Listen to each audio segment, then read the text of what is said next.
Salut les gars, voici 3 araignées très différentes. À propos, chacune d'eux est toxique à sa manière. Regardons-les de plus près. La première est une tarentule mexicaine au jaune rouge. Vient ensuite la mygale et dans le dernier conteneur, la veuve noire. Malgré le fait qu'elle soit la plus petite, la veuve noire est la plus énergique de ce trio. De plus, c'est la plus toxique et la plus dangereuse des 3. Selon l'une des évaluations, la veuve noire occupe la 5e place parmi les araignées possédant le poison le plus mortel. Les araignées les plus venimeuses vivent en Australie et au Brésil. Elles sont loin, et celle-ci vivra avec nous. Mais pourquoi les voyons-nous à travers les parois du conteneur? On peut aussi ouvrir le couvercle et examiner chacune d'eux de plus près.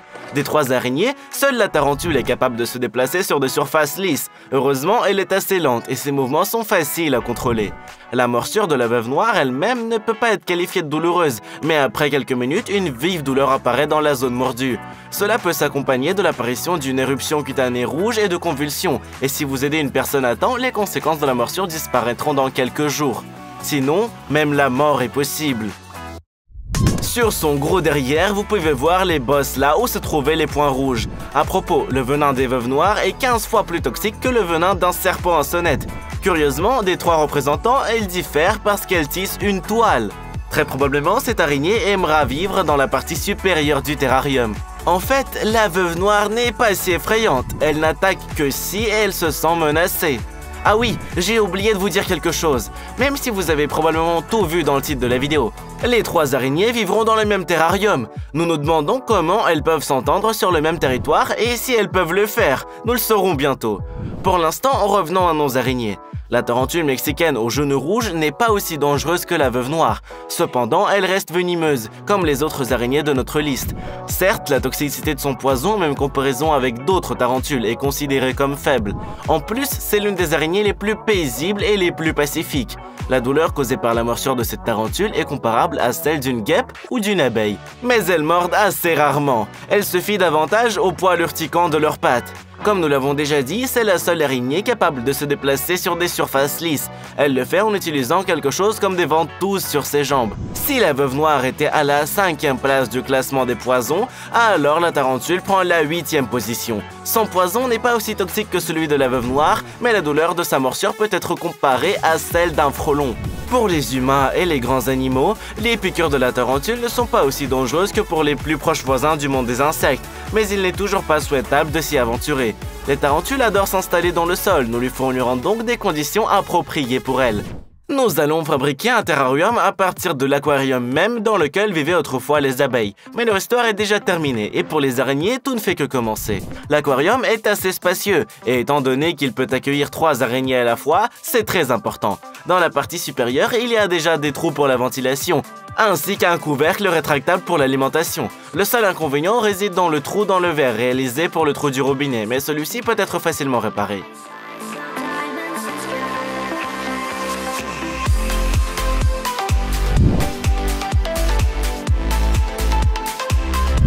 Un petit morceau de grillage, un peu de colle et nous avons une ventilation supplémentaire.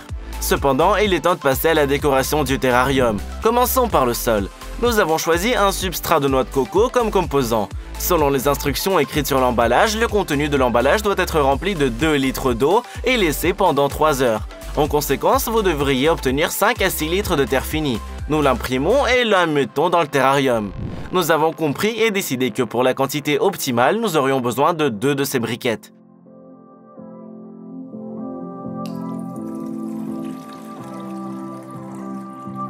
Et pour que l'eau ne s'écoule pas par le trou d'aération, nous placerons la vaisselle en biais.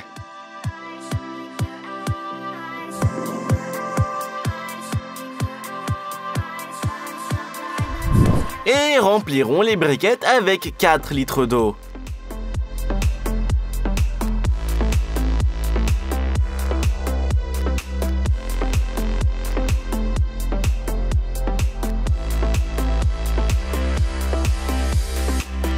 Après avoir absorbé l'humidité, le substrat a atteint la consistance souhaitée. Mais ce n'est pas tout. Maintenant, nous allons répartir la terre sur tout le fond, comme pour former un sol.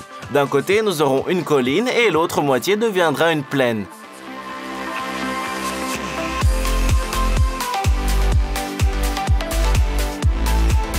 La dernière étape de la transformation de l'aquarium en terrarium sera l'aménagement de l'intérieur.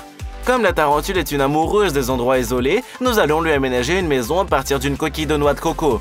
Coupons soigneusement un côté de la noix avec une scie à mytho, puis retirons toute la pulpe et la maison est prête. Nous la plaçons dans le coin du terrarium et remplissons toutes les cavités avec de la terre pour qu'elle ait l'air la plus naturelle possible dans cet environnement. Nous ajoutons également une branche à l'intérieur, ainsi qu'un morceau d'os creux qui peut également servir de maison à quelqu'un. Dans le deuxième coin, nous envoyons la pierre de grès qui décore la maison des araignées. Et comme touche finale à la décoration du terrarium, on ajoute un objet à l'apparence d'une amphore ancienne. Même s'il reste encore quelque chose, le couvercle laissé par la noix de coco deviendra un récipient pour l'eau. Pourtant, chaque organisme vivant a besoin d'H2O, y compris les araignées. Puisque tout est prêt ici, il est temps de passer à l'aménagement. Et la mygale est la première à se lancer dans le terrarium. Une fois à l'intérieur, l'araignée s'est immédiatement figée et a commencé à prétendre qu'elle n'était pas du tout une araignée, mais qu'elle faisait également partie du décor. Offrons-lui un cafard en guise de nourriture et voyons comment elle le grignote.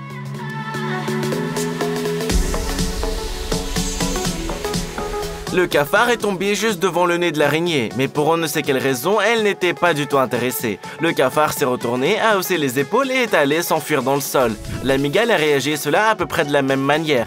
Et quand nous avons amené le cafard jusqu'au mandibule de l'araignée, elle s'est complètement éloignée, comme si elle avait de l'apathie envers tout. En effet, la mygale est trop peu agressive et pacifique. Ou alors, elle s'habitue simplement au nouvel environnement. Pour qu'elle ne s'ennuie pas ici en compagnie d'un cafard, il est temps d'ajouter une tarentule à la mygale.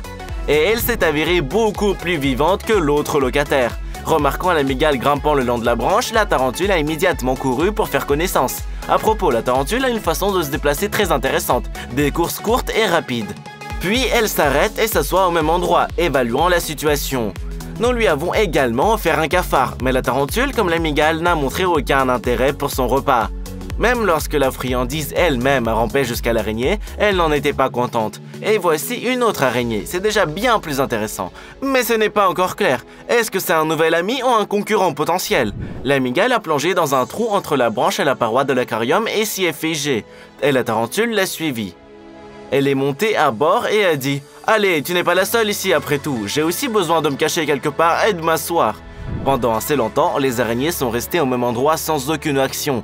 Alors, sans y réfléchir deux fois, nous avons décidé d'éliminer ce trou. Sinon, elle est au fond du terrarium et l'observation n'y est pas du tout pratique. Laissées sans endroit confortable, les araignées se sont assises l'une en face de l'autre et se sont figées en anticipation. Que va-t-il se passer maintenant?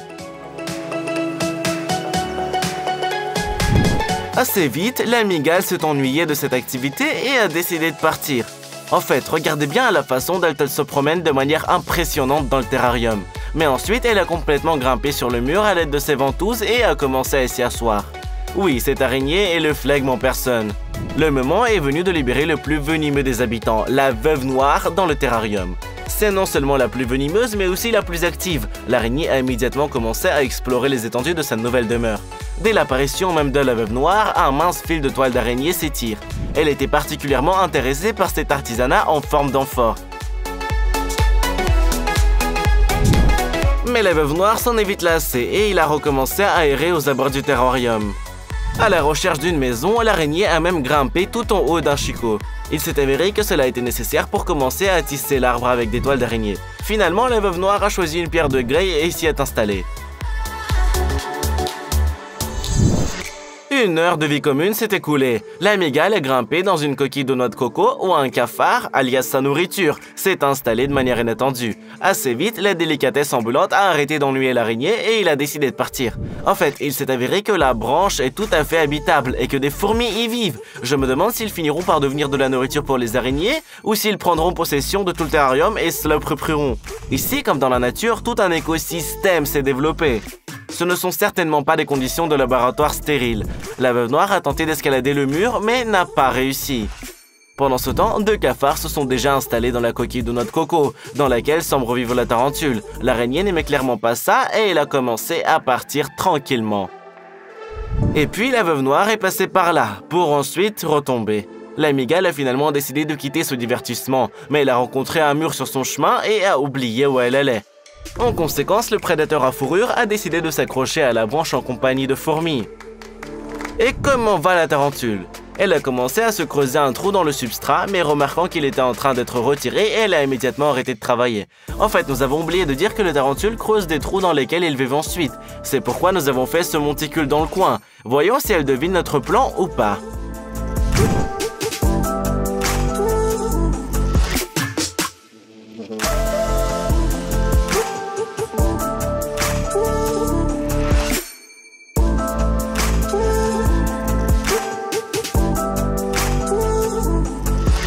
La tarentule n'aimait pas vraiment les espaces ouverts et a trouvé un coin isolé près du grès. Mais n'oublions pas que les araignées sont plus actives la nuit. On ferme donc le terrarium avec un couvercle et on y retourne demain matin. Un nouveau jour est arrivé et il est temps de voir comment se portent les araignées là-bas. La tarentule est l'araignée la plus active de la nuit dernière. Elle n'a pas perdu de temps et a réussi à creuser un trou assez solide. Certes, elle s'est choisi un endroit légèrement différent de celui que nous lui avions préparé.